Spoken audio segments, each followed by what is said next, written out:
Bell's palsy के मामले में फेशियल पैरालिसिस, चेहरे का लकवा जिसे बोलचाल में बोलते हैं इसे, तो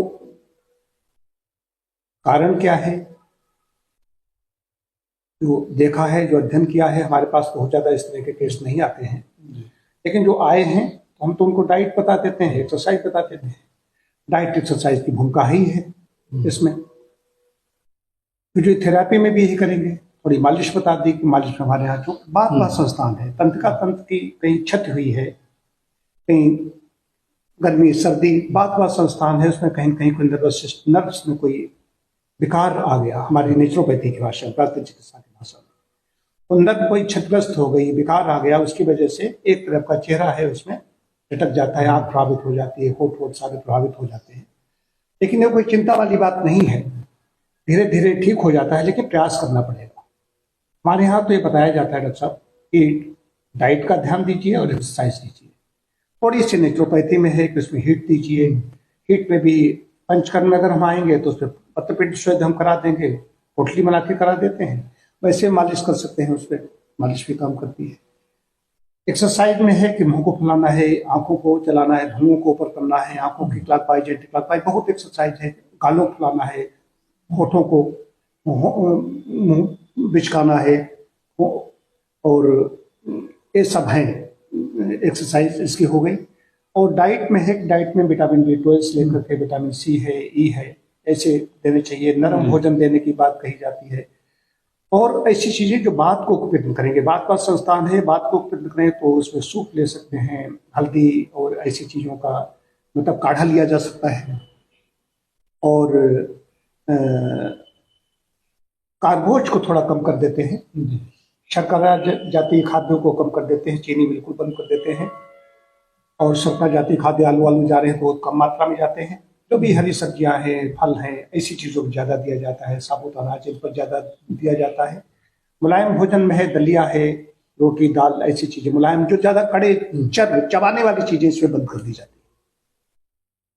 आप इस पर क्या बताएंगे? होम्योपैथी में आपका तो काफी केस आते होंगे जी, तो इसमें क्या कहना चाहेंगे? ऐसा जो ब्रेन हमारा है, नर्व रिच एरिया है, इसका जो लोअर पोर्शन है वहाँ पर एक ब्रेन सेतु बनता है, ब्रेन ब्रिज, नर्व ब्रिज बनता है। उसमें जो उसका लोअर हिस्सा है कहते हैं लोअर प्रोन्स, लोअर प्रोन्स से पेंटामेडुलरी रीजन से नर्व निकलती है। तो इसकी जो नर्व है फेशियल नर्व होती है, सेवंथ क्रेनियल नर्व बोलते हैं इसको। तो ऐसे आकर के आती है और यहाँ पर उसके ब्रांचेस फैलती हैं, पलक में चली गई, आँख में चली गई, नाक में चली गई, होंठ पे चली गई, इधर चली गई।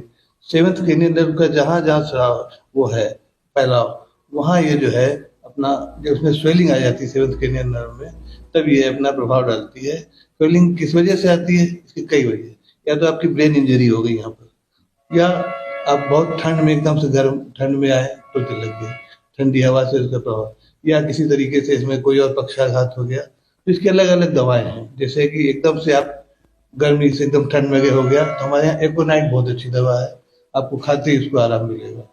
अगर बहुत ज्यादा नम वाला भीगा वाला हिस्सा है तो आप पानी भीग के हो गया तो रस्टैक्स इसमें काम करेगी।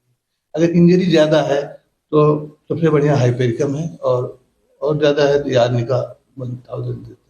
और एक दवा हमारे यहाँ कास्टिकम है, जनरल पैरालिसिस की बहुत अच्छी दवा है और इसमें भी काम करती है। जब नसों में सुस्तापन आ जाए, वीकनेस आ जाए, कास्टिकम हम देते हैं। नहीं, आप दवाएं अगर बता रहे हैं ऐसे जी, तो ये व्यक्ति अपने आप मेडिकल स्टोर नहीं, चिकित्सक से निर्देश आता है। हर सिम्टम की दवा उसका है, कि शरीर का कद काठी कैसी है, इसका काज क्या है, एटियोलॉजी क्या है, उस हिसाब से दवा लेते। उसके साथ साथ में डाइट आप भी बताते होंगे? डाइट एक तो बीपी से भी ज्यादा बीपी होने से हो जाता है तो नमक कम कर दिया जाता है, चिकनाई कम कर दी जाती है, और थोड़ा बहुत एक्सरसाइज भी बताई जाती है, जैसे आपने बताई। कई लोग ऐसे होते हैं उनका बीपी सामान्य होता है, उनको भी ऐसा हो जाता है। हाँ, तो वो इसमें सर एक फिर जो वायरल इन्फेक्शन है वो इसका बहुत बड़ा कारण है। अच्छा। वायरल इन्फेक्शन में कई चीजें हैं, जैसे एक तो आजकल बुखार के नाम से लोग जानते हैं कि वायरल, बाकी हर्पीस जोस्टर, ये हर्पीस के इफेक्ट, साइड इफेक्ट्स में ये होता है। चिकन पॉक्स, इस टाइप के जो वायरल है, या इंसेफ्लाइटिस, या इस टाइप के जो मर्ज है, या हमारा जो कोरोना आया था ये भी वायरस, इस टाइप जो है साइड इफेक्ट इसमें होते हैं। और ये हमारे क्लिनिक 7th कैरियर में स्वेलिंग आती है। मतलब ये कोई बहुत ऐसा जटिल मामला नहीं, इसमें कहीं हॉस्पिटल में भर्ती होने की आवश्यकता ऐसा नहीं है कि बहुत से मरीजों में 2 हफ्ते में ठीक हो जाता है, 4 हफ्ते में पूरा ठीक हो जाता है। सिर्फ आइज बचती है, आइज में 2 से 3 महीना लग सकता है।